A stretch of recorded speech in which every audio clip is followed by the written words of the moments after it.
Welcome to the DPA Open Mic. And here we're having yet another recording. This time it's going to be a little bit more Ukraine-centric. And to be even more specific, we're going to be discussing Odessa. So, basically what we're going to be covering is a little bit about the inclinations of its population, its history, and then we're going to be discussing a little bit about potential naval attacks, the Kherson counter attacks. Is it possibly going to be included in some peace deal? Well, to get this started with, I'm going to hand over the mic here to our dear Prata, who is going to give us some historical context. Prata, please go ahead. Yes, so trying to understand Odessa, let's say the city is not a very old city. Of course, people inhabited this area for a long time. But the real history of Odessa starts in 1794. In order to understand how Odessa come to be to the Russian Empire, the map you see now is more or less what was happening more or less 500 years ago. Most of the Black Sea was controlled by the Ottoman Empire. What we see here, Moldavian, Bulgarian, and all the countries, Romania, Serbia, all the northern part of the Black Sea was under vassals, Ottoman Empire, or vassal states of the Ottoman Empire. Most of the Crimea was inhabited, it still is, by the so-called Crimea Tatars. They are Turkic peoples.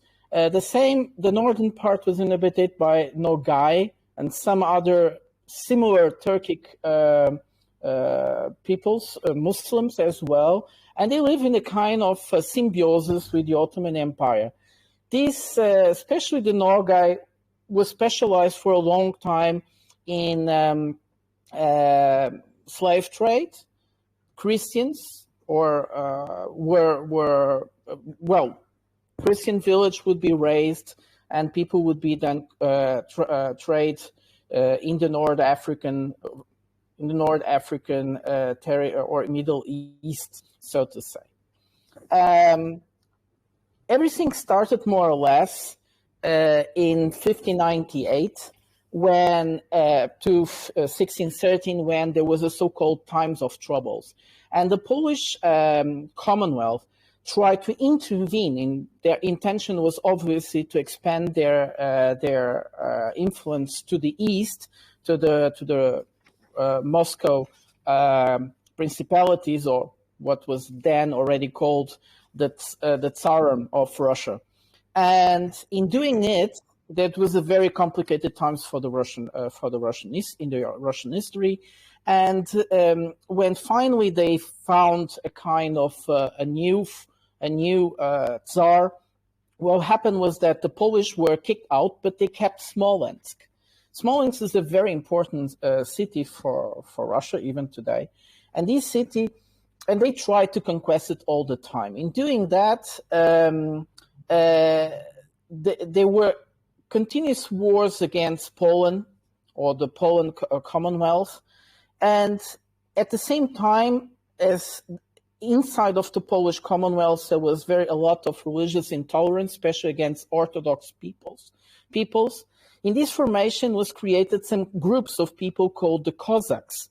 The Cossacks is a word from Turkic, which means free person, vagabond, free writer. And these were groups of peoples. They were like excommunicators, serfs running away either from Poland, Russian Empire, or even from Tatars were there. And these peoples will revolt, will become a kind of registered army used up and then by the Polish Commonwealth, but they will keep revolting and getting support from the Orthodox peasants under the Polish nobles. And somewhere in time, they managed to create a real war win the war against the Polish army, and they will ask Russia for help. And they will be integrated in the Russian Empire in a kind of autonomous state called the Zaporizhzhia Stish or the Zaporizhzhia Cossacks. They were kind of these people didn't really have a very strong social organization. This was not really a state, although nowadays we may see that in many historic revisionist readings. It's not like that. And they were not 100% ethnic Ukrainians, like sometimes the national historiography of Ukraine tries to portray them. No, it's not true. There were people from everywhere. Most of them might have been Ukrainians, might have been Orthodox, but there were Jews and there were Muslims within them as well. They were ruled by a code of honor, and that was pretty much it. We see that Russia reorganized completely under Peter the Great. He had a very long mandate. He dies in 1721. He made a lot of reforms, and one of his main ideas was he wanted to create a naval empire, a naval force, and for that he needed connections to the seas.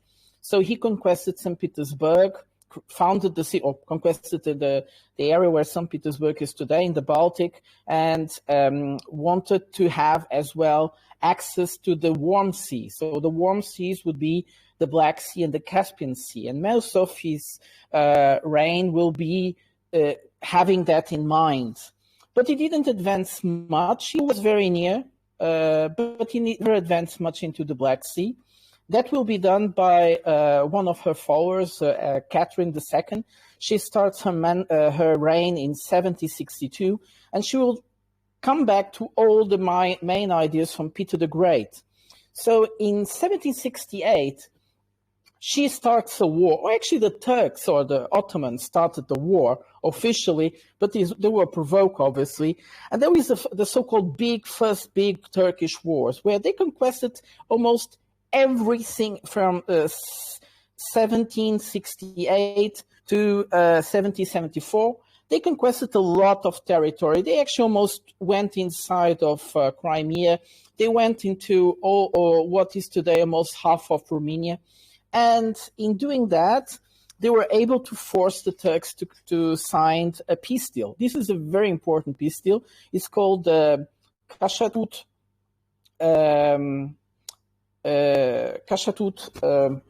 Krainajdi peace deal, and the Turks recognized the independence of the Crimea Khanate, the Nogais, which were before vassal states. They recognize their independence. They are completely independent. They can deal with the Russians, with the Turks, whoever they want.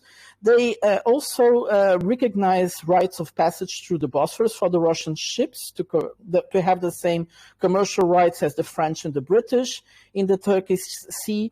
And they, very interestingly, give the Russians a very little sea for the first time in the warm waters, the so-called Crash City. So this becomes Russia in 1774. It's the beginning of the Russian presence in the Black Sea, so to say. Also, something very interesting is that in 1783, Russia imposed the Turks another amendment to this treaty, where they take back the independence recognition of the Crimea Peninsula. And in 1787, Ekaterina II, with I think it was the Emperor of Austria, Joseph I. She went with him, and they conquest Crimea for themselves, very subconsciously. The date there is 1783. It's not true. It was in 1787. Well, most of the northern part was actually in 1783. But as you see, they actually got Crimea, all they wanted. The Turks obviously didn't like that very much. And in 1787 to 1792, they decided let's renegotiate the whole treaties. They wanted to get everything back. Well, the French and the British were actually giving the Ottomans a lot of hope. What happened was a complete loss for the Ottomans. The Russians were able to conquest all this eastern part of what is today the south of Ukraine. You also see a little bit of what is today Transnistria in Moldova, and in this treaty, they recognize also something very interesting, that the Russians are the protectors of the Christians in the Ottoman Empire, that the Ottomans have to recognize their rights, and if they don't do so, the Russians have the right to come and repose those rights back, which they actually will do, obviously. The Russians are Russians, we know that. So in 1797, though, let's start with our history, is actually when Odessa is finally founded. Odessa is, so we see here Ekaterina II going like potentially in her own portray how she got Crimea. Amazing woman, she was big. So this is the western part that the Russians will get in the treaty, and here is where Odessa will be founded, in the Treaty of Yaitse in 1792. So in 94 is when they founded the city. This is the commemorations of the treaty. It was supposedly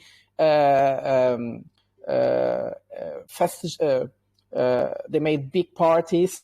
This was how the war was created, and I wanted to go. What happened is that Odessa has a perfect position in terms of in the Black Sea, more than Sevastopol's. If you have Sevastopol, you can control a lot of the Black Sea. But Odessa is really there inside, and this makes it an very important position. And actually, the viceroy of this southern part of the Russian Empire, we actually moved to Odessa. This is what they will call later Novorossiya, which is a very interesting governorate that they created. So this area was pretty much depopulated. When the Russians conquered it from the Nogais and also from the Tartars, they kind of, they killed a lot of those people, that's also true, but they also made a kind of exchange. They sent those people to Turkey, and back they received Greeks and Armenians and other Orthodox Christians from the Ottoman Empire. So many Romanians, many Bulgarians, but above all, people from the northern part of Ukraine that was back then still under the Polish, and they were living in very bad conditions. There was a lot of famines. And so it was easy for the Russian Empire to invite these people and gave them lands. The composition of today, the Budjak, for instance, the Budjak was one of the last parts that the Russian Empire got from the Turks.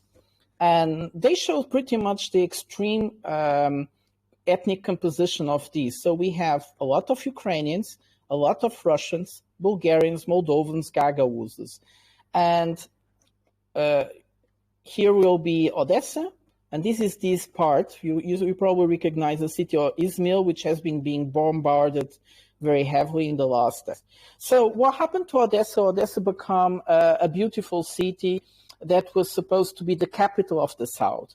It was created by architects from France, Germans, and even Italians, with beautiful buildings. So we have here the Opera of Odessa, for instance, is a quite beautiful building. It's a city by the sea with a very nice climate. So it's a lot of Russian nobility actually moved there, although this was at the beginning not to be the capital. The city will be very hardly destroyed during the Second World War. It will be recovered by the Soviets again. And when the Euromaidan started in 2013, the city was the scenery of a lot of protests against Euromaidan. You see, there were almost every day during those periods, and one of those special places was the house of the syndicates, of the trade unions, and where people actually were meeting, again, especially against Euromaidan. But there were also a lot of during this period. Well, they camped there during almost several months in front of these trade house, and at this period there was a lot of ultra-far right groups that start moving to the city. It's a very strange event. They moved into the city, and they also made rallies, and they normally made rallies in order to meet the rallies of the pro-Russian supporters, and they had clashes. So people were dying, especially on the 2nd of May 2014. They were clashing with weapons, and the police was doing nothing. So just in the clash, 6 people died, and then because it was becoming so violent, people run to the trade house because they thought they wouldn't dare to go there. But as you see, like these barricades and so on, it's like they were expecting something bad to happen. In that day, the ultra-nationalists managed to get inside of the trade house, throw some cocktail Molotovs inside. People were burning alive. Almost 50 people died, and until today, although there were many outcries and from the international community, Ukraine never investigated, and also the United Nations didn't do much. We have some glimpse of what happened, but still justice wasn't made for these people. So Odessa is a Russian-speaking city from the beginning. It was a city where many scholars and intellectuals joined, and the city is quite it's quite autonomous in their cultural vibrancy somehow inside of Ukraine. It's considered a bit of its own. They called it Mama Odessa because it's like the idea that all the cultural expansion of in these southern parts of Ukraine, or I'm talking about Nikolaev, Kherson, Ismail.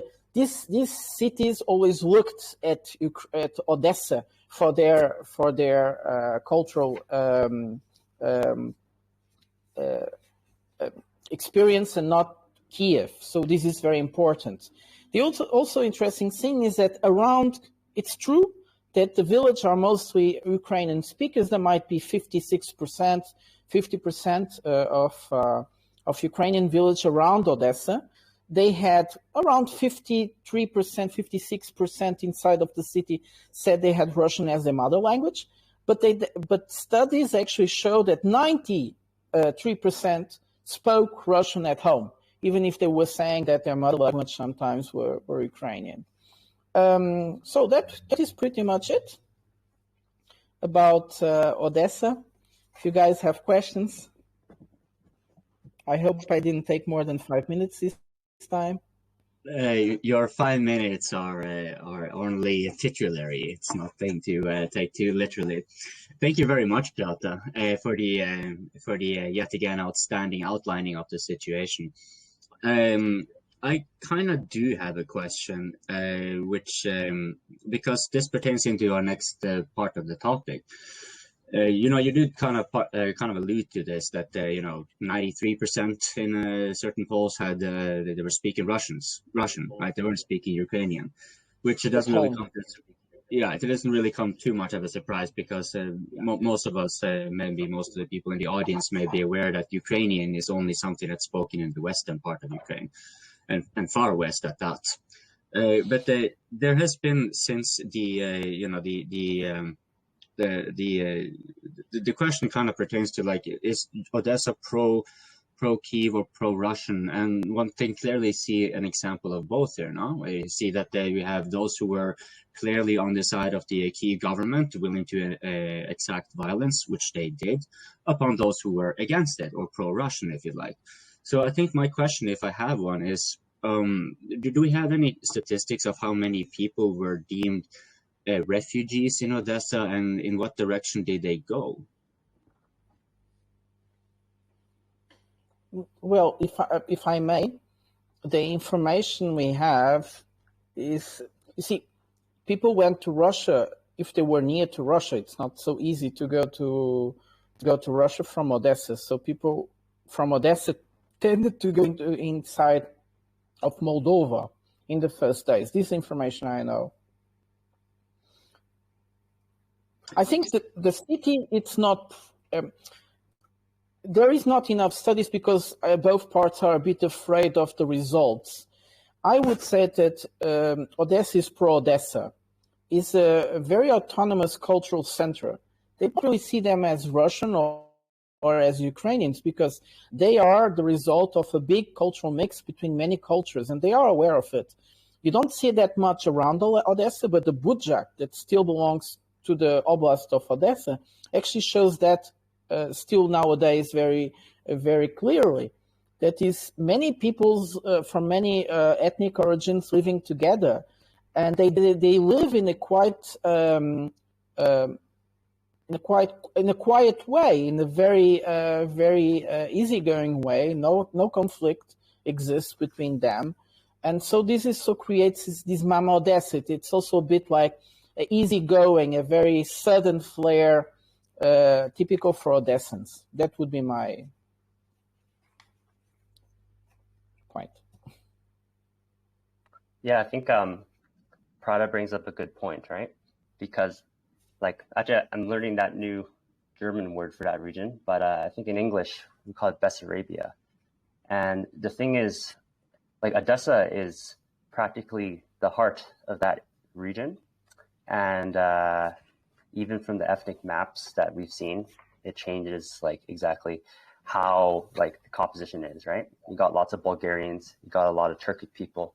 You also have the river Dniester, which is one of the traditional borders between Slavic and non-Slavic speaking people with Romania. So in some ways, like the people of Odessa and the region, they're part of the country, but they're not exactly part of what we would call Kiev, right? Because if you even look back to several different elections in the past, you kind of like wonder, right? So the main thing about Ukraine, and one of the big sparks of the conflict, is that Ukraine is actually organized as a unitary republic. Unitary meaning that it does not delegate like subdivisions in like a federal sense. So actually each different region is not given as many rights as the Kiev delegates out. So Kiev actually can dictate quite a few things, which is why actually if you pull up the map of the 2012 election, most of the area around Odessa, especially the places with non-Russian speakers, the ones that speak Bulgarian or Turkic languages, they actually voted for Yanukovych's party of regions because they wanted more autonomy in different areas. So in some ways, like around Odessa, like you do have people who may speak Ukrainian at home, they might speak Russian at home, but a lot of them do see themselves as slightly different, and they would actually rather have a bit more like regional influence. That's just my small point on that. Yes, you're very right, Shu.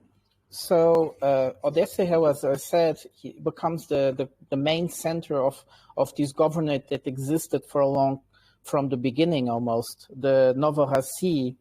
And in 1822, when Budjak was annexed to Russia, and also they joined Novorossiya and Bessarabia. Well, Budjak was joined with Bessarabia, which is nowadays Moldavia, and then they joined everything together, and the center officially became Odessa, which tells a lot of the importance of this city, not just geographically, but how politically was able to run things much better than what is today Dnipropetrovsk or Dnieper, which was called back then Ekaterinovska, I think it was its name, in the north, exactly trying to move away.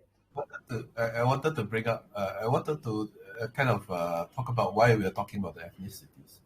Like, I guess the whole idea is because there's a conflict between Russia and Ukraine to kind of decide based on ethnicities and where the people are, to kind of decide or make a point that, okay, this Odessa should belong to which Ukraine or Russia. But I personally don't think that is the right way to go about it, simply because I'm of the point of view that the people should always have a say in for sovereign country, and we all agree Ukraine is a sovereign country. The people should always have a voice when it comes to the decision of breaking up the country into two pieces or breaking away a region.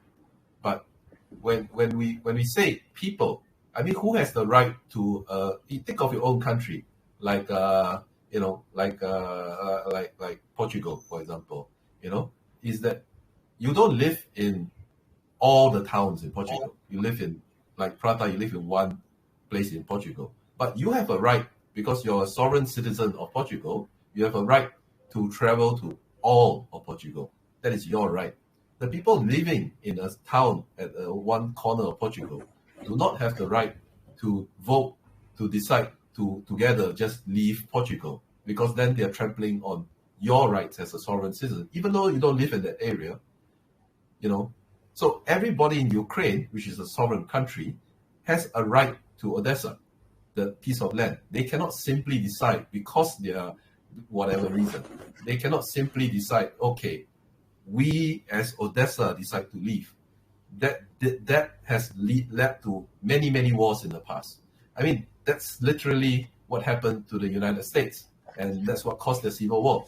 The South decided to leave, and the North said, no, you cannot leave. And then they fought over it, right? So I'm of the view. So you take this with any of the other conflicts that we territorial conflicts that we have today. Taiwan is easy. Taiwan is part of China. The Taiwanese don't get a voice to say we want to leave. China can decide. If there's a Chinese referendum to say, okay, Taiwan, you can go, and there's a majority there, then Taiwan can go and be by itself. Catalonia doesn't get to decide it wants to leave. Spain, the Spanish citizens have a right to that land as well, not just the people living there. Because I mean, I could just up and move to Catalonia if I'm Spanish. There's no restriction. I can just buy a property there and put my address there. There's a free flow of people. So the idea that the people living there get to decide is just silly. There's a free flow of people. You can just move back and forth, right? So like Scotland doesn't have a right to say, okay, we decide to leave. The UK gets to decide. So since Ukraine is the sovereign entity, regardless of whether it's all Russians and Russian speaking in Odessa, I don't think they have a right to vote to say we want to leave. Same thing with the Russian occupied territories right now. I don't think any kind of referendum that is only in that area is valid. It needs to be done on a Ukraine level. That's my point. Well, if I could chime in on that, because you kind of touched a little bit on what I also kind of want to ask a little bit regarding the there's a fairly big ethnic component in Odessa tied to Moldova, which shouldn't be too surprising. And what you said there, Drew, is kind of right and wrong both at the same time, as you basically outlined, because you ended up with here, it's basically it should be the right of the people to be deciding. But ultimately, when it boils down to it, that actually doesn't matter. It's the right by might that really matters. It's the one that has the power to enforce it. And so, like we may say legitimate or not, that's a fair point, but I also think it's a somewhat different argument or discussion. I don't agree. I don't agree that right by might is the right way to do things. I think the right by the people's voice is the right way to do things. But when the mighty come along, in this case Russia, and decides to occupy these areas, who's going to push them out? So the right by might wins by default. I don't think that's the right way to do it. But they win by default because I principally agree with you 100% there. I wasn't disagreeing with you, but exactly like what you said there, I'm also agreeing with you. Who is going to push them out? And that was really the point I wanted to emphasize, basically. But I wanted to bring it into the context of Odessa and, let's say, Moldova and whatnot, because Moldova has this issue with Transnistria. And like we said, like already alluded to, yes, Ukraine is a sovereign nation, but it's already lost parts of its sovereign territory. And Odessa may or may not be interested. We're going to get into that later, I'm sure.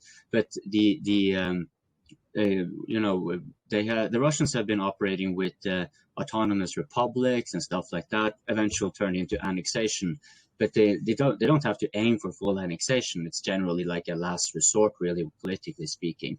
So when it boils down to, let's say, Odessa, I wanted to kind of pose a question for you guys. What you the likelihood of the Russians not necessarily aiming for it, but they keep an option open for doing a referendum-style approach. Let's say they militarily are starting to have crossing Mykolaiv or whatever. Right? They're starting to pressure the Ukrainians to secede. So do you think there is any option for the Russians? Wait, Drew.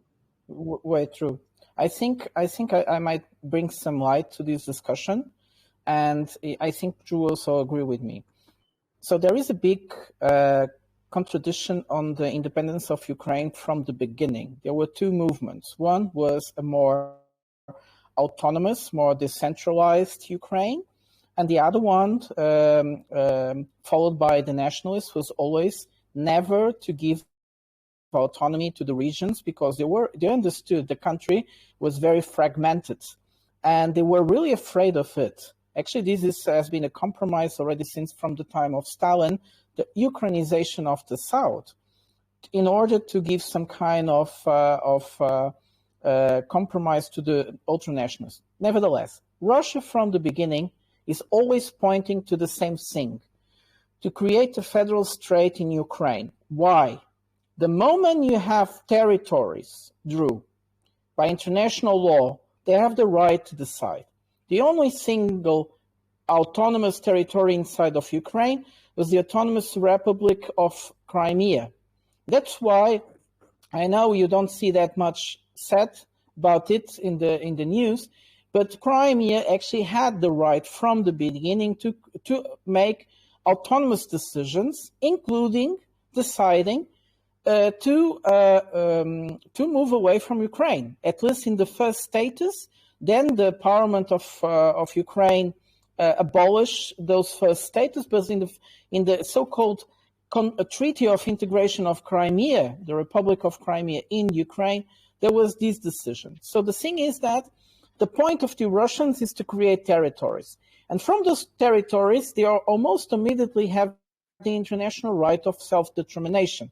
If I made myself understand, Drew. It's not there, but that's what they're trying. So that's what they did actually in Donbass. They created territories, which is more or less recognized international law, because somehow the Minsk agreements were approved in the Security Council. So the idea that Lugansk and Donetsk are going to become two territories, autonomous territories, almost republics they called it, and after that Russia recognized its independence. It's more complicated about Kherson and by international law, Kherson and and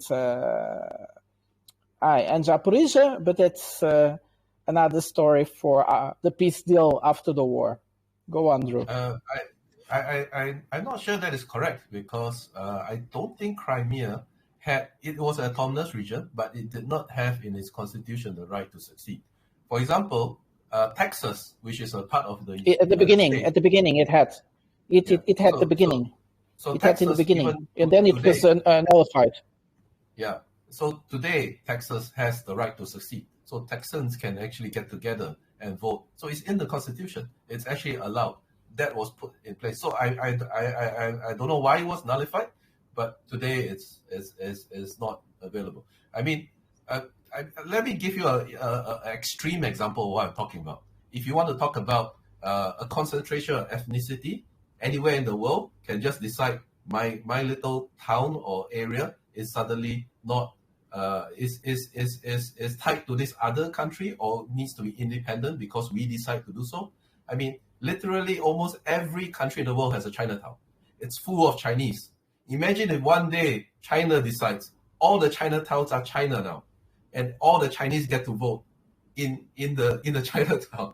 Every single nation will have a little bit of Chinatown ripped out of its sovereignty, because the people in Chinatown decided, hey, we are part of China now. It's nonsensical. It doesn't make sense, even though it's mostly Chinese living in the Chinatown.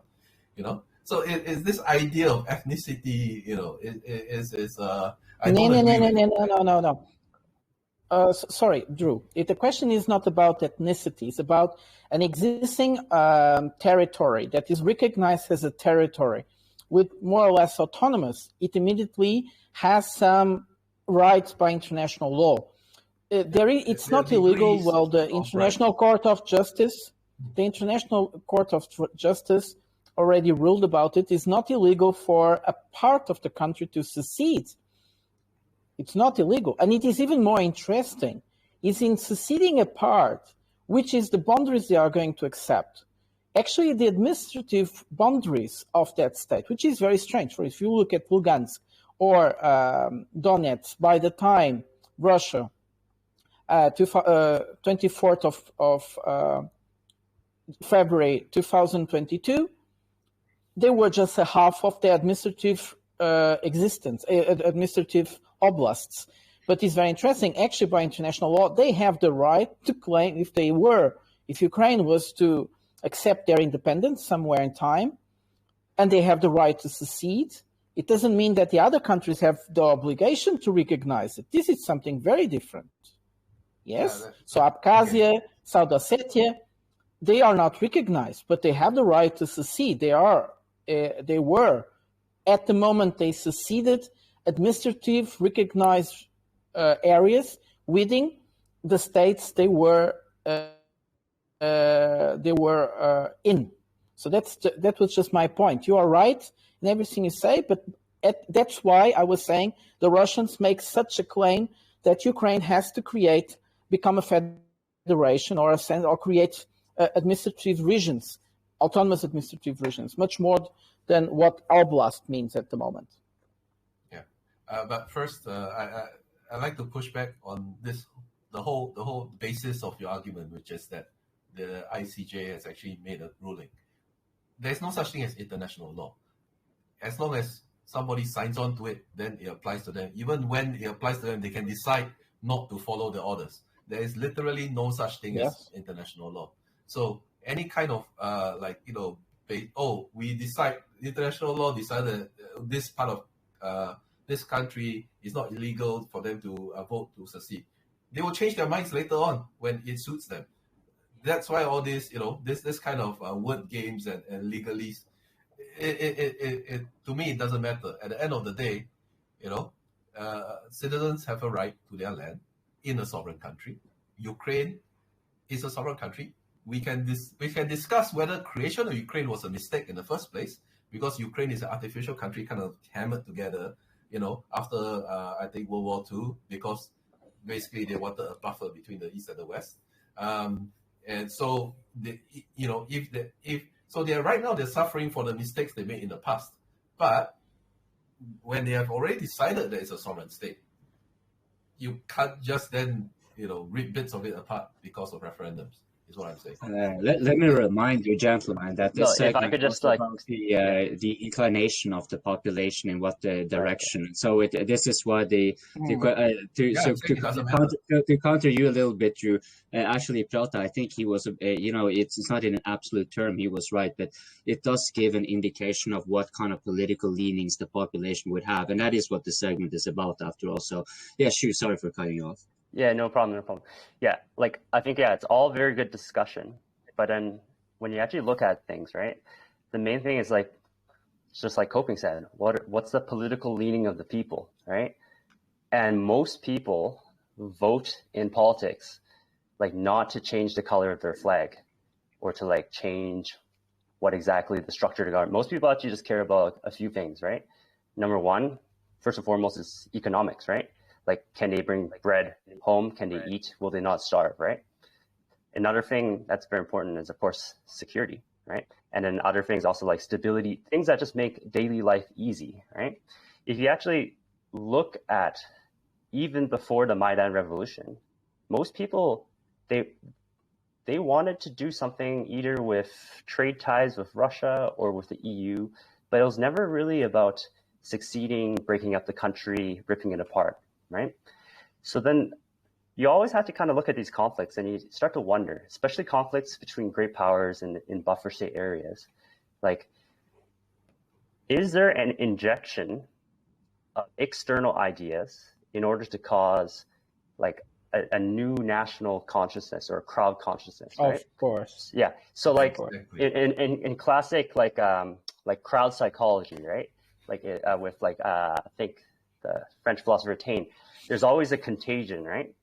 And then that philosophy, right? Because as some say, we're in an era of crowd politics. That contagion is not always organic. It's sometimes inserted. If you look at how many people stormed the trade house in Odessa, it was a few thousand pro-Ukrainians against a few thousand pro-Russians and a bunch of soccer hooligans. But that's not the full population of Odessa. Most people actually didn't care about these things. But then you kind of wonder, right? You have on one hand, you have the Western powers. They're taking their classic color revolution handbook. Most people, they don't care about what ethnicity they are, language they are, religion they are. They care about it, but they don't put themselves in boxes to the point where they're going to have a huge fist fight over it, unless there's something else pressuring them. So on one hand, I think the West is trying to put everybody in boxes, cut it all up so that, you're pro-Ukrainian, you're pro-Russian, you must speak Ukrainian, you're speaking Russian. They're forcing inorganic differences to cause separatism. And then on the other hand, because Russia knows that they can't control Ukraine, it's very clear that for several years after the Cold War, they couldn't control it. The best way to do it is to weaken Ukraine and cause a federal system. So they're on the side of, let's get the people to vote for each region so that they have pro-autonomy, language rights. So then you have this clash of two very believable idea sets that's injected into the population. And now everybody's shading yellow, blue, red, whatever on maps and saying that these people will fight. But at the end of the day, if all the troops in the army kind of left Ukraine, I don't think people are going to be tearing each other apart. Most people just want to eat and go to work. Yeah. I disagree a little bit with you, Drew. Shu, sorry. And because it's national identity, it's a construct that normally doesn't rule everybody has it, national identity or collective identity, regional identity, group identity, and so on. We all have it, but we normally don't use it in our daily day. Well, it's pretty much there for most of our decisions in the everyday life, but we don't use it every day. But there are moments, decisive moments, where it comes back. And when it comes back to your decisions, it's very troubling, because you don't like to be questioning the things that you was taken for granted. And people get very angry. And things like talking about your language, talking about your money, talking about your country, this moves with you. And your special language, if they tell you that you shouldn't speak more your language, you start getting very nervous. This is what happened actually in most of the southern part, and the Russians use it, of course. And the Ukrainians were stupidly, well, the new forces in the Euromaidan was stupidly enough to make this incompatibility, to bring this discourse to the public life. Like the Euromaidan was against the Russian speaking. This was completely stupid. Like Shu was saying, well, people want to live, work better, have better living conditions. That's what's important for them. That's what moves them in normal day lives. But then there is this moment where people are called to make identitary decisions or be confronted with it. And then they get they get irrational and they start doing strange things. If you look what happened in the Donbass, it was just a few guys going to the city halls and occupying it. It made no sense. This was not enough to call a republic. But then something happened, which I called historical antagonism.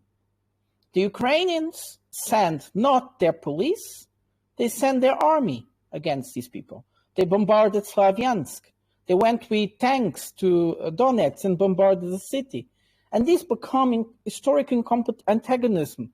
There is no, after what happened, it will be very difficult to these people ever to come back to Ukraine. The same thing about Mariupol.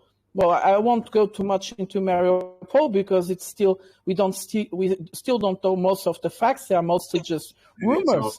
But people in Mariupol have been interviewed and have been saying they never want to go back to Ukraine again. Why?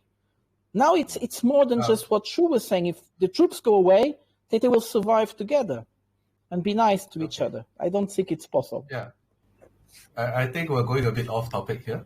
I 100% agree with what Shu is saying, and I just want to add a little bit that, and also what Prata is saying here, that at the end of the day, if the Euromaidan coup didn't happen, which was the Western powers coming in to mix things up, Ukraine will still be a whole state right now, because even the people in Odessa or Zaporozhye or Donetsk, Lugansk, they didn't want to leave Ukraine.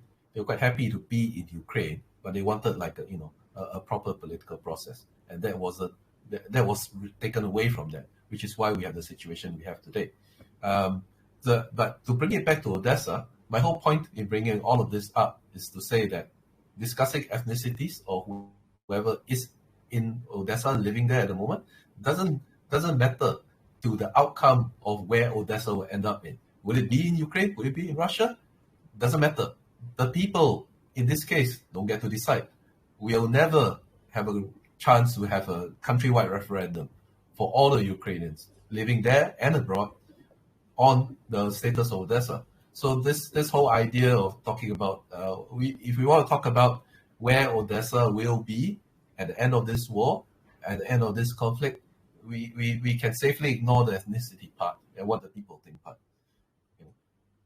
I like it very much what you pointed out towards the end there, because especially to be specific, what you said about you will not get a consensus across the board, and this is very clear in the case of Ukraine, right? The last election was split along, and now it's probably split a little bit more, right? It's whatever political allegiances have become further bifurcated, and this is also what gave a little bit of an opening for the Russians to proceed further with even annexation, especially after of course, it needed a little bit of a military push to do so, but that's what it did, right? And this is what is currently changing here in Ukraine, and to what you said there, right? Which is based quite a lot on what if you take in consideration what both Prata and Shu said here, this makes it for a very viable political strategy for Russia when it comes to, for example, say, you know what, Odessa, you may actually have the choice of maybe being your own country, or maybe even having like an autonomous region, or well, because the Russians can force it. And before you laugh, look, because they can play this further. They have Tranistria there, and they can come to perhaps an agreement with, let's say, Moldova, where Moldova agrees that, hey, we get actually access to the Black Sea, and you just take that part of Ukraine and give it to half of it to us, half of it to Odessa. Times are changing pretty wildly. So the people of Odessa. Now, for the people of Odessa, what would they be saying, right? Again, what Shu was saying, and I totally agree. They would think, okay, what gives us most stability and security and whatnot? What will take us out of the war? What will most likely give us at least our this generation some leeway or peace? This might be in the mind because they might know that, well, many people here will want to go there. Many people here will want to go there. But because we actually have more than 2 splits, we may actually want to stick together, and then we have a protective umbrella. We're a protectorate of probably Russia, right?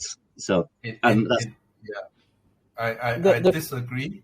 I disagree that Odessa will have any chance of ending up with Moldova or become an independent state, simply because in this case, might will determine who's right, and Russia will get to decide where Odessa ends up, and Putin will lose his seat if he allows Odessa to go anywhere other than back into Russia.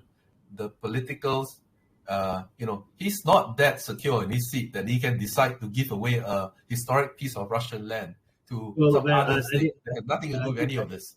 You misunderstood me. I think you misunderstood me. I did not say give Odessa to Moldova. I said make a deal with Moldova. That's what I meant to say, that they make a deal with Moldova. So Transnistria becomes a part of maybe not a completely sovereign state, but it's definitely like it tied to Russia still. No doubt. I get what you're saying. It will be tied to Russia. Okay, guys. But if it were to be a full annexation, because the political implication here is that Russia would still have control over Odessa. They would have military access, just like in Crimea and so forth. They just don't have it fully, formally in the Russian Empire. And they can strike a deal then with Moldova, which might destabilize the situation. But my point here is just, we were talking about, is Odessa pro-Russian or pro-Kiev? And my point when I made all that presentation, also what I said before, is that I think Odessa is pro itself. And this self-awareness is strong enough to, even if Ukraine keeps being Ukraine, that was not the point, but if we are talking about the future of Ukraine, Odessa would always stay as a very preeminent place, territorial by itself. This is the cultural part, I think. And I think they were also subjected in much less degree. But doesn't that actually then lend credence to why it can be used as a political tool to give? Yes, of course. But not so clear about pro-Ukrainian or pro-Kiev, pro-Russian or pro-Kiev. No, I think the thing here is that there is material there. They were not so much subjected to that antagonism like Lugansk and Donetsk, or even Zaporizhzhia and Kherson, because the Russians invaded. But there is self-awareness, there is consciousness. So the Russians will use it, obviously, for their intents. Let's see what happens. But I don't think, like Drew was saying, that much of it will come out.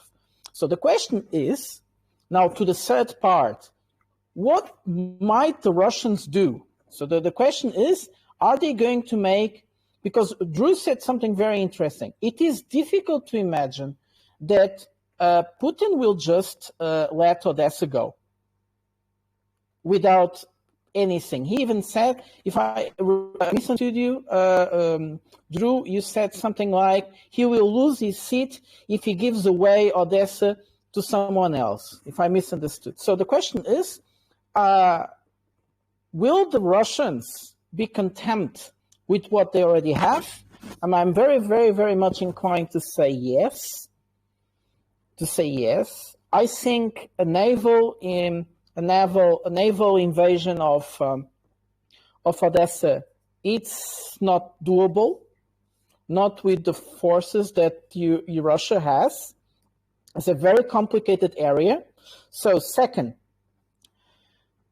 is Ukraine going to fall apart, and in the kind of a peace deal, the Russians will impose something to Odessa? That could happen.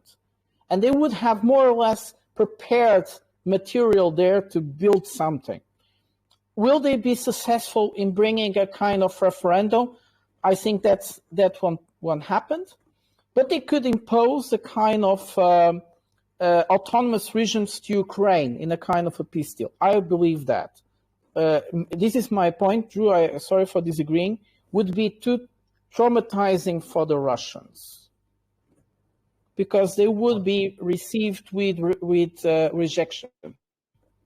What do you mean? What is too traumatizing for the Russians? You dropped out a little bit there.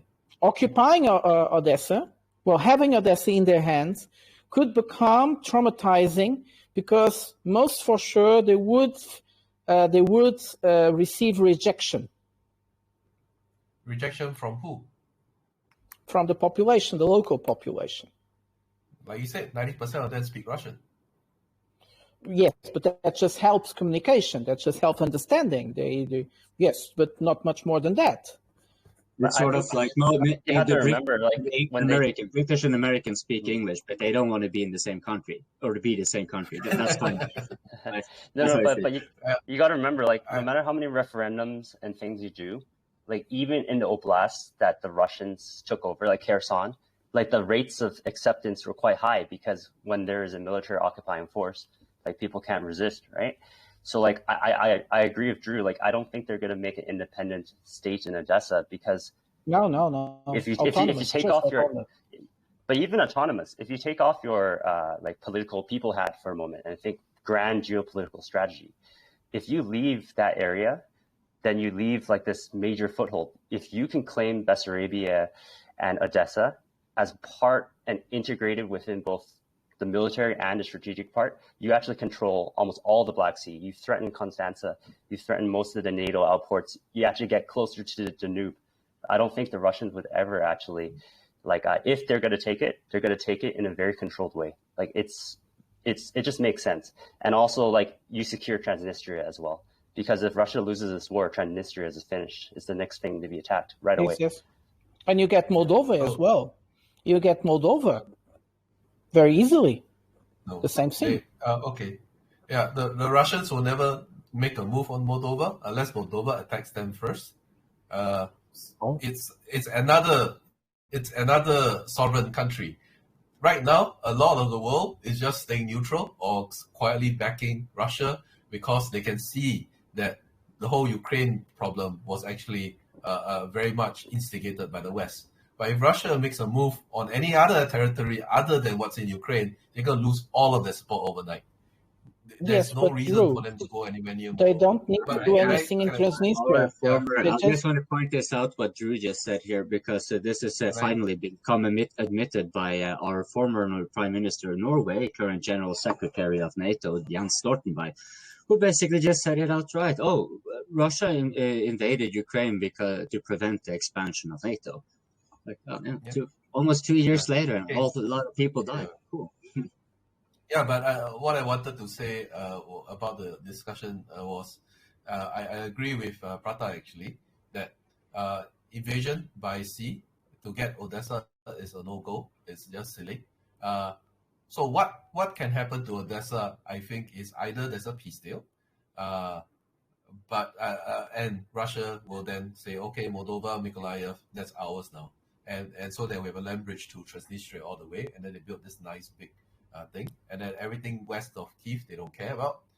The second scenario, I think... Wait, because I think it's one thing that Prata kind of accidentally omitted, and that was it was a naval attack, or if you're going to be a counter attack on Kherson, that basically the Russians are going to try to recapture the area and then head towards Odessa, presumably, I would in that fashion. But you dismissed that as the naval part and the Kherson attack. You dismissed both, just to be clear, right? No, the Kherson. I also similarly think they're not going to try to ford the river to attack Kherson on the other side. The Ukrainians have been doing that, and it's costing them a lot of lives. They already have a land bridge if they take Zaporozhye, so there's no reason for them to ford a river to go and take Kherson. That's the whole reason why they withdrew from the Kherson in the first place. So they didn't have to retreat or cross a river when the Ukrainians blew up the dam. So it's just illogical from a military standpoint to one. There's a land bridge at Zaporizhzhia. You cross that, and then you spread out from there. You don't go and ford the river where you don't have to, because you're sitting duck, and it's a kilometer-long river where Kherson is. So what I wanted to say was the other thing that might throw a spanner in the works actually is actually Poland. So what we know is Russia. What I think is Russia wants everything east of the Dnieper.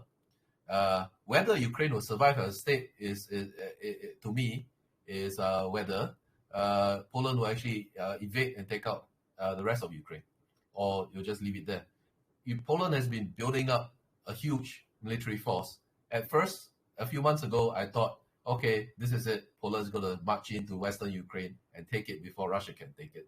But then Belarus came out and said, if Poland did that, they're going to invade Ukraine as well. So now there's a little stalemate going on up there, right? And I think that's the only reason why Poland is second guessing itself now. So, but at the end of the day, I think Odessa, Mykolaiv will be given over to Russia after peace talks, after the Ukrainian army collapses. And Russia will say, okay, if you don't want to be entirely wiped out, the Odessa, Transnistria, Mykolaiv, Zaporozhye, eastern Kiev, like half the city, is Russia now. Yeah, so I think that's what's going to happen. I would like to pick up what Drew said about if they do that to a second country, they lose it all. And I want to confirm that. So you probably guys know that there have been the first hearings for the International Court of Justice, where Ukraine tries to convince the court that Russia invaded Ukraine in basis of genocide, from the Genocide Convention. And Russia dismissed it and denied it. It said, no, we invaded Ukraine on basis of the Article 31, I think it's 31, of the United Nations Charter in self-defense. This is the claims of Russia. They invaded Ukraine by reasons of self-defense, because Ukraine started to attack the Donbass on the 20th and 21st of February, and because they had defense deal with these two republics that they recognized as independent. 2 days before, they have the right to invade Ukraine. That's their claim. When I was saying that they get Moldova as well, is the moment Russia comes to the borders of Moldova, Moldova will start into a big political turmoil.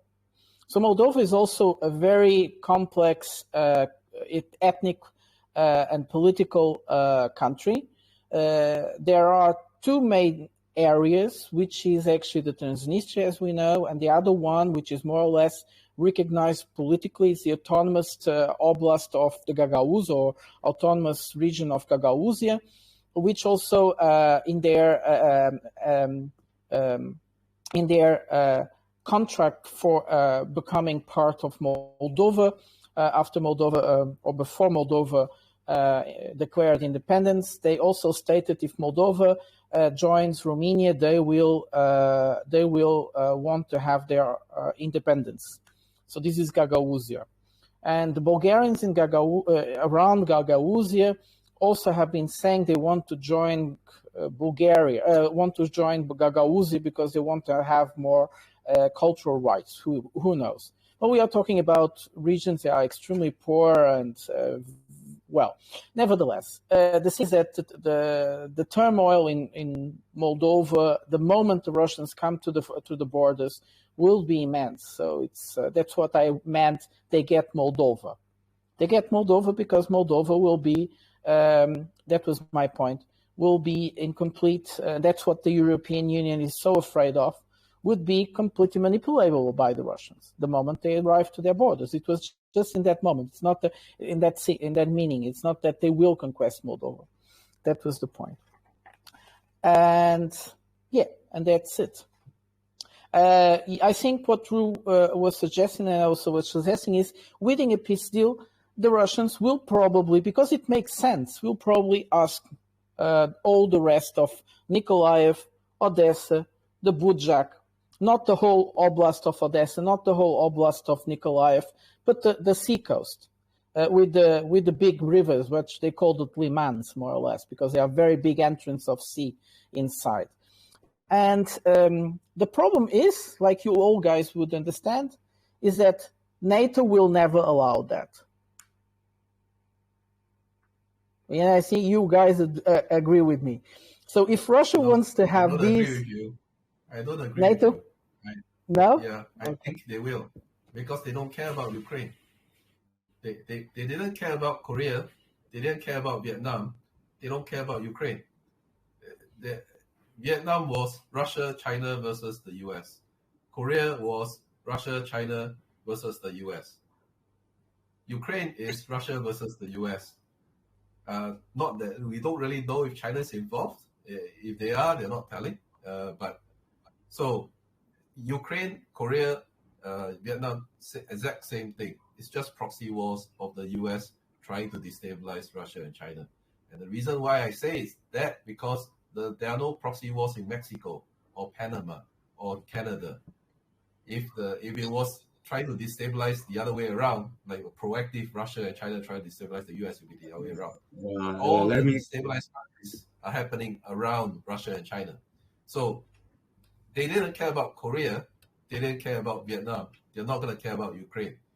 If Ukraine becomes like Vietnam, where the whole entire thing gets wiped by Russia, I don't care. I'm not Ukrainian. I'm not Vietnamese. I'm not Korean.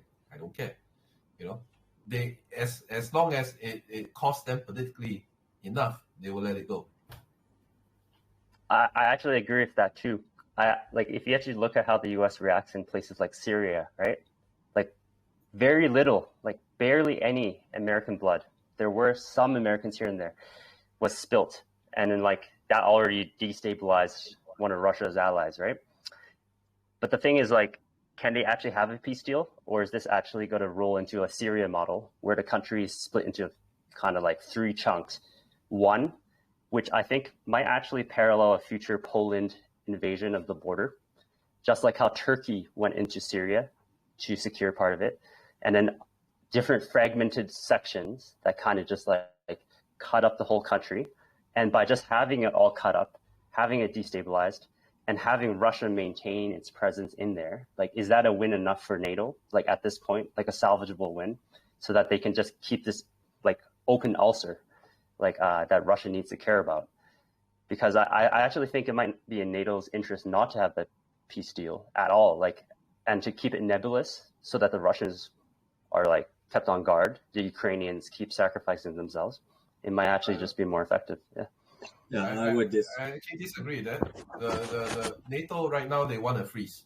All the news coming out of NATO is we want a Korea, we want an East and West Ukraine, like a North and South Korea. Russia doesn't want that. Shoigu has come out and said, I don't want a freeze. I don't want a North and South Korea situation. And if Ukraine continues to resist and not capitulate, he actually said this, there will be no more Ukraine. There will be, so the Russians are going to push this all the way to Poland if they refuse to capitulate, and there will be no more Ukraine. It will be difficult for them to hold the west of Ukraine, but they're gonna basically devastate the whole place. So it's not. I don't think the Russians will allow. So the West, it's in their interest to have a peace deal now and keep the left half of Ukraine pro-Western, and the right half, let it go to Russia. But if they refuse, they're gonna lose the entire thing, the whole chunk. Because what's gonna stop them? I'm gonna agree with you. I'm gonna agree with Drew there. That within the thing with the Poland invading, I have been disinclined to believe is something the Russians would accept. Since the very early parts of the war, and this was suggested, because as soon as that was even thought of, the Lukashenko in Belarus, he came out and made it very clear, if you move in, we will move in and fight you. He minced no words. He said, like, he even said, no way we will tolerate this kind of vermin around and next to our lands. That's the wording he used. So I'm pretty damn certain that we know the Russians have been arming Belarus and positioning troops there and maybe relocating Wagner and so forth. So it's no empty threat. It's no joke. So I'm pretty damn certain the Poles are aware of it. They know they cannot. It's not just soldiers. They gave them freaking nukes. They cannot because the Poles they cannot activate Article 5. NATO is not going to involve itself that heavy because what will happen? Well, this is what will happen. All of the money laundering and investment and the grabbing of public assets and land and so forth of Ukraine, converting it into this permanently indebted state is not going to be something that they can cash in on. Because either A, Russia is going to be taken over it and then, null and void. You took our assets, you froze our assets, you're even reappropriating them for your own whatever reason. So we're just going to take this from you. And then the other thing is, of course, if it's a war there, they're also not going to get any revenue because it's then torn up just like Eastern Ukraine. So it's very unlikely that NATO is going to be willing to because. What can they salvage here? That's really what we'll have to look in on. Eastern Ukraine, that's a no-go. Likely everything east of the Dnieper is what the Russians are going to be demanding. And then they will, of course, demand neutrality guarantees from Ukraine. And I think it's actually in the Russian interest for Ukraine to actually exist insofar as they are contractually obligated and they have enabled the Russians to have a sufficient presence to ensure there's no way you guys are starting to stir up the population with more anti-Russian sentiments and trying to rearm, trying to make deals with NATO, etc. When they know they have that firmly control, but they can keep Ukraine as a state that they don't have to rush in. Basically, they have the colonial militia in place there because they probably can. And that's what I think they will do. For they can get popular support, and I'll end with this. This is how they can get popular support. And it pertains to BRICS as well. For the IMF broke its own rules by providing loans to a country at war, that is Ukraine. And that is what has indebted Ukraine. That debt, the Russians and BRICS and NDB can simply say, you know what, you even broke your own guidelines, so we're just going to dismiss it, whatever you have to say, take it to court if you want to. What we're going to do instead is going to provide a new loan for the rebuilding, and we're going to provide with our terms, NDB terms, that's a different discussion. But they can even make it like, hey, we're going to have it so favorable, you may want to be on our side because you'll see that then your country actually gets back on your feet. Hey, we're going to give you the promise of it even prospering. Right? So, yeah. I find it very difficult. Okay. Unfortunate. Two points here.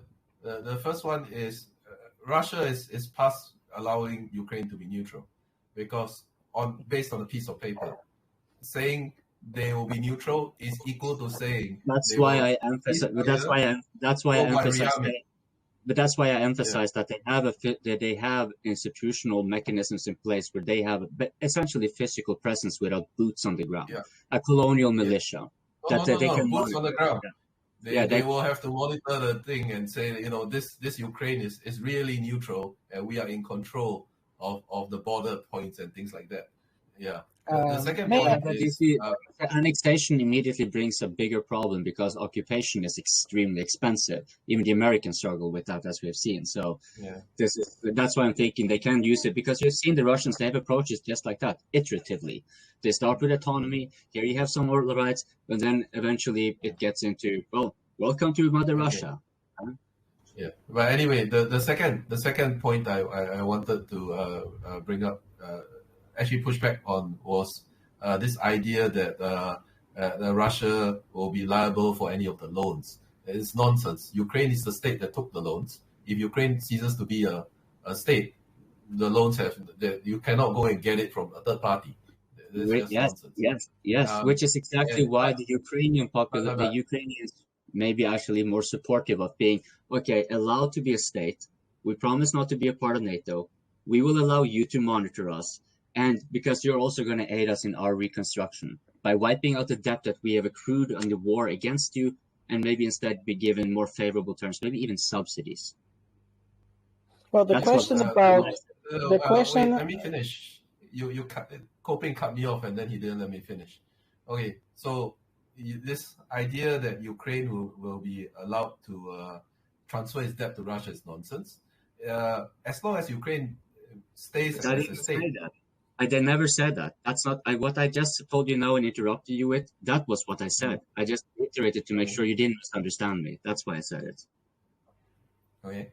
So the idea that Ukraine will then, if it stays as a state, the debt will stay with Ukraine, and no Russia or China or BRICS or anybody will come and help. If the entire Ukraine is taken by Russia, Russia doesn't need a loan from BRICS. Russia is running a surplus at the moment. It doesn't need a loan from BRICS to rebuild the country. It can just using its own people and funds to rebuild whatever it wants to rebuild. So what I think is, if Russia takes the whole country, that's the last we'll hear of it in the news ever. Until 20 years later, that you see some rebuilding. But would you agree that would be? But would you agree on this that if the Russians were to, because I think they are very disinclined to do so, I believe it will be a last resort. So, guys, this is quite interesting. To actually annex Ukraine as a whole. Do you think that? I think it's a last resort. Right now, I think it's 50-50 because Shoigu came out and said that there will be no more Ukraine if they keep resisting. So based on what he said, and not just him, a few of them, like Shoigu, and then like some generals said it. Medvedev. Medvedev, I never listen to what he says. It's this Twitter warrior. So guys, but Shoigu saying it's serious. It's very interesting. It's very interesting. You are talking about the debt of Ukraine, because this is pretty much very interesting. Nobody is really giving money to Ukraine. People are giving loans to Ukraine. And we see also an attempt from the side of Ukraine, or from the sponsors of Ukraine, actually the sponsors from Ukraine, to try to impose any kind of legal obligation of Russia to pay compensations to Ukraine. Not to pay the loans, but to pay compensations, obviously, would be used to pay the loans that the West gave to Ukraine. And it's impressive how, for instance, the United Nations resolution about Ukraine that everybody decided to, well, it's not binding, but they did it. It's about also Russia having to pay compensations to Ukraine. We see also now Ukraine trying to bring Russia to the International Court of Justice, giving the idea that Russia abused the right of intervention by reasons of genocide, to have the right to ask for indemnizations from Russia. The International Court of Justice is a bit more binding than the General Assembly of the United Nations, but nevertheless, it's quite interesting how, and the sponsors in the International Court of this process that is running now is being supported by 36 European countries. Amazing. They are desperate. No, Drew, I know. I'm just telling you, they are desperate to have a kind of a paper where they say that Russia has to pay compensations. I don't think even if it is from Ukraine's side, it's from the Western side. It's not binding on the US. It's not binding on any country that has not signed it. So whatever they say that Russia needs to do is not international. No. The International Court of Justice, everybody has to be a member if it is a member of the United Nations. No, it's not the international. No. It's not the penal court. It's the International Court of Justice. This is a legal court. Yeah. It's not the penal court. No, the ICJ has no jurisdiction on the US. It has no jurisdiction on Russia. It really okay. is. But my idea, what I wanted to, this is not what I wanted. What I wanted to bring to light is that it's not even Ukraine that is desperate to have a paper saying that Russia has to pay compensation. It's the West. All these countries gave so much money to Ukraine. They are getting desperate. They are not ever going to see their color back. And that's the point. That it just is. Of course, Russia is never going to accept to pay compensations to Ukraine. This is bullshit. And this is very interesting. You see, if Ukraine can't pay the loans, there is little that the Western countries could do more than go to the country and steal everything they can, and then probably, I don't know. But the thing is that, in a way, this is very interesting because the West will lose a lot of money with this war and is getting desperate. Yeah. And if Ukraine could have the solution of disintegrating, but that will be very difficult as well. So Okay, who is going to succeed Ukraine? I want to shoot. Do you have anything to say? Let me read this, okay? Oh. The ICJ is the UN's principal judicial organ, but unless a country submits to the ICJ's compulsory jurisdiction, which Ukraine and Russia and the US and China have not, it does not have jurisdiction over them. It only has jurisdiction on a treaty by treaty basis. Yes, so I know that, Drew. Yes, I know, Drew. ICJ but is irrelevant. Whatever yes, they say, irrelevant. Yes. Doesn't matter. No, not really. They do international law. Nobody can comply. International law. Nobody can. What I mean is that nobody can comply a country. Nobody can comply a country by a decision of the International Court of Justice. What we have been seeing until today is that most countries do comply with the decisions of the International Court of Justice. This is something different. Nobody can impose any decision of that court to nobody.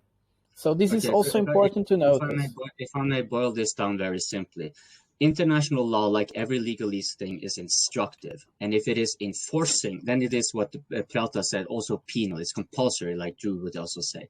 But when it is not, then it is basically descriptive of the norm that one applies by. And that's really the rundown of it. And we don't really have to delve anything more on the legalese part. But Drew, please, I think you have something to say. So yeah. I think, like, just to bring it back to the Odessa question, right?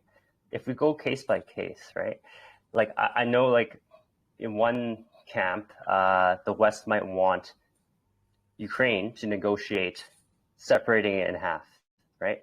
Where that line falls, I think is going to be interesting because, like, if they say, let's say Zelensky falls on his sword tomorrow and he says, Putin, our army has collapsed. We will agree to ceasefire along the Dnieper. We'll remain as a state. You get everything else. You can do whatever you want with it, right? Like, is Putin going to accept that deal? I think it's interesting. I think they definitely don't want to because, like, Odessa is such a prize, right? Like, culturally, geopolitically, strategically, almost everything checks the box. And I think that's why we're talking about Odessa today, right? And then the thing is, like, can Putin, if they were given that peace deal, like, can he even take Odessa? I think amphibious landing is completely out of the question. They only have 6 amphibious landing ships. 2 are on fire, right? So then can they negotiate for that? Like, is it even possible? Or are they just going to grind this war for another year and then keep pushing, reject Zelensky's theoretical deal, and then take the whole country? It's just like that's my question to you guys. Like, can it stop without Odessa as part of Russia, or do they keep going? I would say yes, because this depends. Goes back to what me, because this goes a little bit back to what me and Drew was kind of discussing here. If Ukraine is allowed to exist, then Russia can, because if Russia takes Odessa, Ukraine does not, in effect, exist. Then all of its geopolitical relevance is swept aside. If it is landlocked and has no access to the sea, or its access is conditioned on another country like Russia, then Ukraine might as well not exist. What it will be then is a rump state that is perpetually indebted one way or the other. It's going to be figured around. So I think, then if Russia takes Odessa, then it will be because it doesn't care of Ukraine existing, and then it's willing to pursue further conflict maybe in West Ukraine. Drew. Speculating around that you just said. Wait.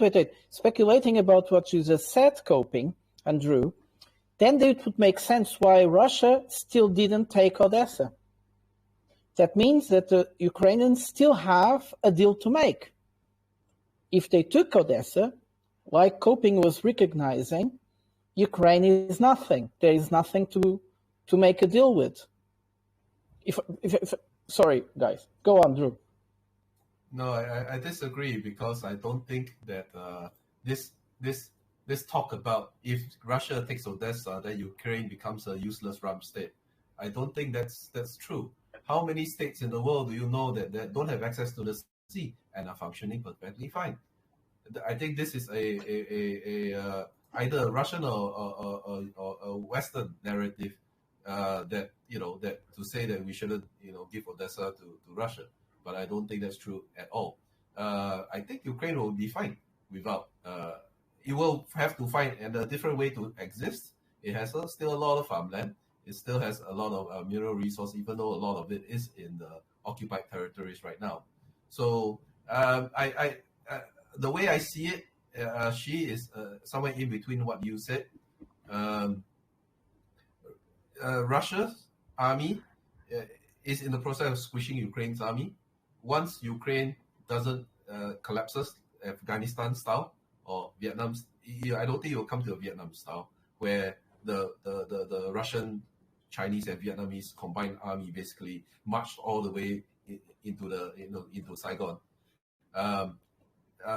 Basically, once the Ukrainian army collapses like what the Afghanistans did, they will sue for peace, and Russia will dictate terms. And these terms will be: we will take Odessa, Mykolaiv, Zaporozhye, everything east of the Dnieper River will now be Russia, plus Transnistria, of course, will now be Russia. Everything west of Ukraine, we cannot allow them to rearm. So we will have kind of like a police presence there, where they are allowed to physically inspect border controls and physically have like an advisor, in certain government functions. But Ukraine would still be a sovereign state, but in like one that is more or less controlled by Russia and doesn't have autonomy to create like trade relations or things like that. Like they would have like a veto. If, for example, they want to join EU, Russia will have a veto. If they want to join NATO, Russia will have a veto. I think that's what Russia will ask for. And they're going to get it, because who's going to stop them? No one right now in the world has the military power to stop them unless they want to get nuked. If NATO fights Russia one-on-one, they'll get nuked. That's suicidal. So they're not going to do it. So no one else has the military power to stop Russia right now. So that's why. Of economical viability, and we have to recognize it, as well as strategically being a part of the Black Sea, which is such an important sea. But on the other side, Ukraine has more to offer than just that in terms of geopolitics. The train lines, you see, now we have these train lines, the Silk Road, the Belt and Road Initiative. They just exist through Belarus, which is not enough to carry all those merchandise. If they could use the lines in Ukraine, it's a very important thing. So when we talked about the United Kingdom role in Ukraine, and we were talking about Central Asia, the Great Game, Afghanistan, I said, well, one of the points of creating this war in Ukraine is exactly to block those connections with land connections with Asia. So actually, Ukraine without the sea might be even more compulsed to accept that it is in the crossroads of these connections, and this is also one very important thing. Why does a country have to be geopolitically relevant? The vast majority of countries in the world are not relevant on a geopolitical basis. Think of like Chile, Botswana, Congo, Malaysia. All these countries are just there. They just want to trade. They just want peace. Their people want to live a good life. They don't want to be involved in any of these shenanigans between the great powers. So it's not that bad an issue if you lose your geopolitical influence. You actually end up with more peace for its citizens. It's not a bad thing. Yeah, but the economic relevance. The economic relevance is horrible, but geopolitical doesn't matter. they need to find a different way to make money, Right, basically. but it's implied, right? The problem for the population is that they're going to be deprivated with a lot of poverty. They're indebted after all, and very little economic output and little all these things are going to be having a very heavy toll. And that's really what I meant. Like, Ukraine will still maybe exist, and yes, it could exist fine in a way. It could be propped up. It can have NGOs, all that kind of stuff we see, for example, in Latin America and Africa and so forth. But what is that? Is that better for the population than being, for example, all the other alternatives we have discussed, right? To me, that sounds like one of the worst ones, because it basically means that everyone has now internationally recognized Ukraine to be an entity where the people who are subject to that state are to be essentially enslaved, but then beholden to everyone else who it's indebted to, and whoever can kick it around or give it some. So that's the only way to wipe that debt is if Russia takes over the whole thing without bombing everybody. So if Ukraine capitulates and agrees to join Russia, that's the best thing for its citizens, because suddenly its debt is wiped. It doesn't need to repay any of this nonsense loans for the weapons. Wait. Sorry for interrupting, but we're just having to keep a track on the clock here, and we're giving some expression marks. So why don't you continue with that, Drew, and or maybe make your closing or something, so we can begin that round. So I guess that'll be my closing. The best situation for the citizen of Ukraine living outside of Donbass right now is if Ukraine gives up right now, and then Russia absorbs the entire of Ukraine, so they become Russian citizens.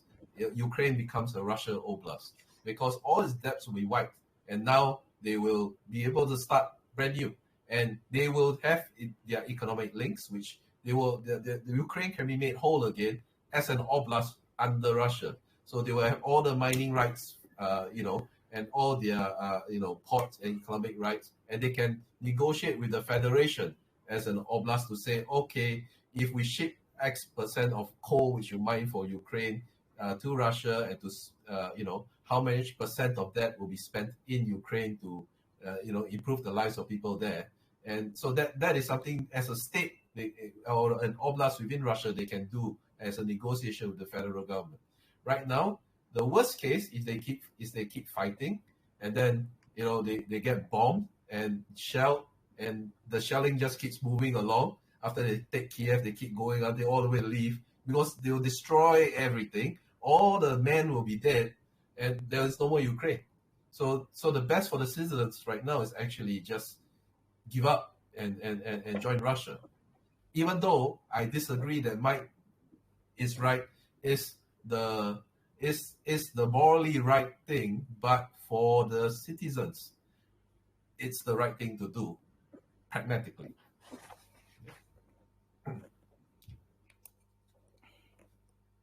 Yeah, so I want to finish with the closing as the last one, because I have my shtick as usual. So I can just arbitrate. Prata, you don't have your mic muted, so why don't you go ahead with your closing? Yes. So Ukraine is in the crossroads of many things happening around the world, tectonic shiftings in terms of economy, in terms of fight for political decision, and having to say in the big institutions of this world, a world that is each time more and more globalized, and is trying to find a more fair and constructive way of getting development. We live in a world where a part has so much richness and welfare, and the rest lives in such a degradation in terms of human life, in terms of what it would be possible to change and have a better life. It's not that in Ukraine life is wonderful, probably was never really easy, but the thing is that this country had become the center of so many things happening. So as I said, there is a global dimension to it, there is a regional dimension to it, and there is a continental dimension to it. The regional dimension we talked about today, how do we see Odessa within it? But there are much more other dimensions that we can understand what could be the role, or what big powers want the role of Ukraine to be. is it a crossroads between Asia and Europe, or will it be exactly the opposite, a wall between Asia and Europe? And yeah, and even the West, when they wanted Ukraine by itself, they didn't want Ukraine, they wanted Russia. And now things turn away completely. Does the West still believes it knows what it wants from Ukraine? I am not so sure. And we see in the last weeks a kind of an attempt to restart a type of understanding what they really want from Ukraine. And Ukrainians themselves, like Drew was saying, they have to think what they want.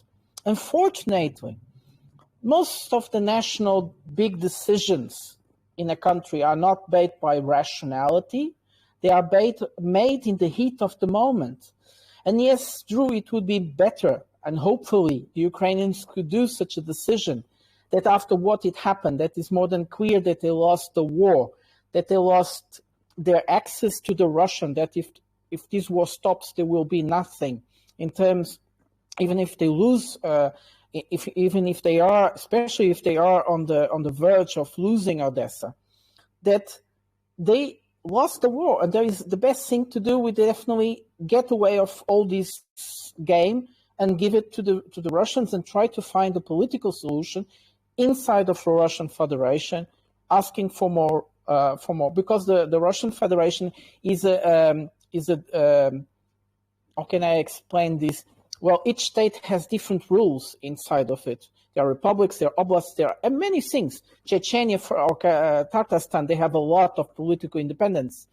Chechnya even has an army of its own. So Ukraine can, inside of the Russian Federation, to find its own political solutions, or even better, somewhere in time, and regain their independence, within a better consensus, and not against within Russia, sphere of influence, and not against it like its enemy. Well, they are kind of brothers. So that is pretty much it. Odessa is an amazing city. It's a beautiful city. I hope it doesn't get destroyed in this process. People from Odessa are really creative. They have an amazing cuisine. It has nothing to do with Slavic cuisine. Their restaurants are always full in Moscow or St. Petersburg. So it's a pity if this culture disappears. They do have something special.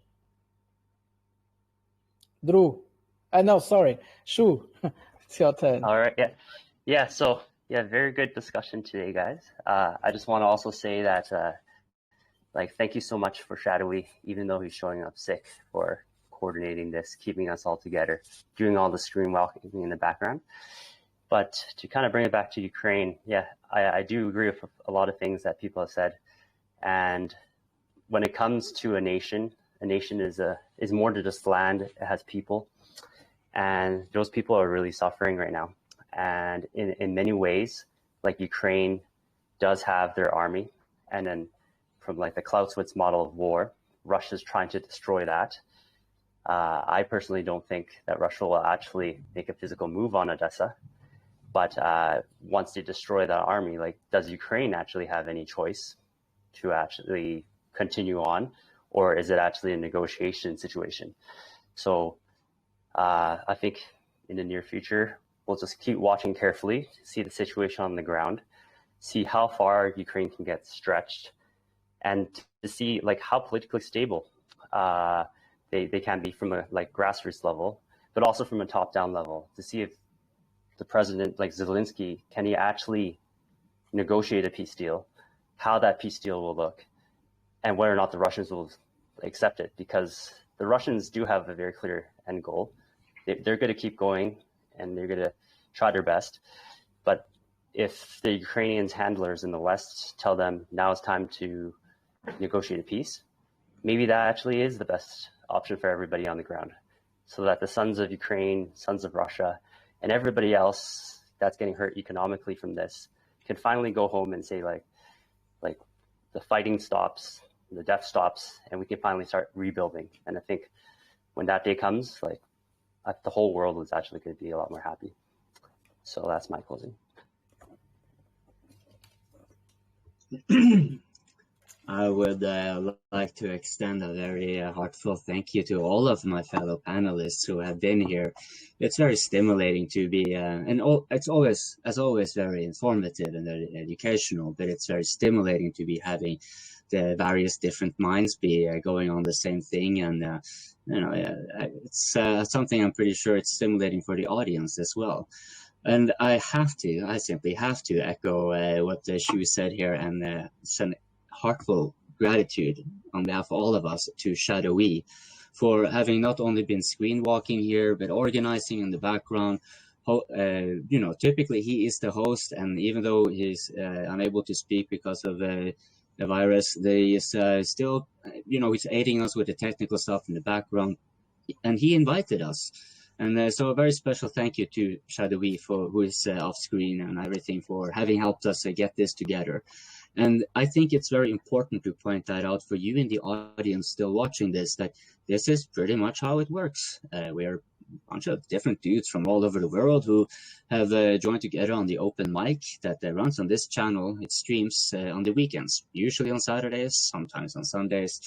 You can get a little bit more updates on that by going to DPA forum on Telegram, where Wyatt occasionally announces it a little bit beforehand. And there we would like to see you, where you could speak with us and converse. And after a while, you get into the Telegram group where we all can reach out to each other. And that's precisely what we have done. We have reached out to each other, and you seem to be knowing a bit about this. Would you like to be joining us in a conversation about that? Or do you guys want to be doing a little deeper dive on this thing we touched on, the open mic, and so forth and so forth. Now, this is, for those of you who watch the open mic, you may have noticed this is less chaotic. And if you do find parts of this discussion that you think is quite noteworthy and should be, we can timestamp it and we can clip it so you can share it, because that helps us. And you're all welcomed, no matter where you're from. We can disagree with you and so forth, but you can also have like these focused discussions. So with that being said, if you haven't subscribed already, we hope you do. And we like those of you who press that like button. We like you a whole lot more than the rest of you. But we thank all of you for watching the DPA Open Mic.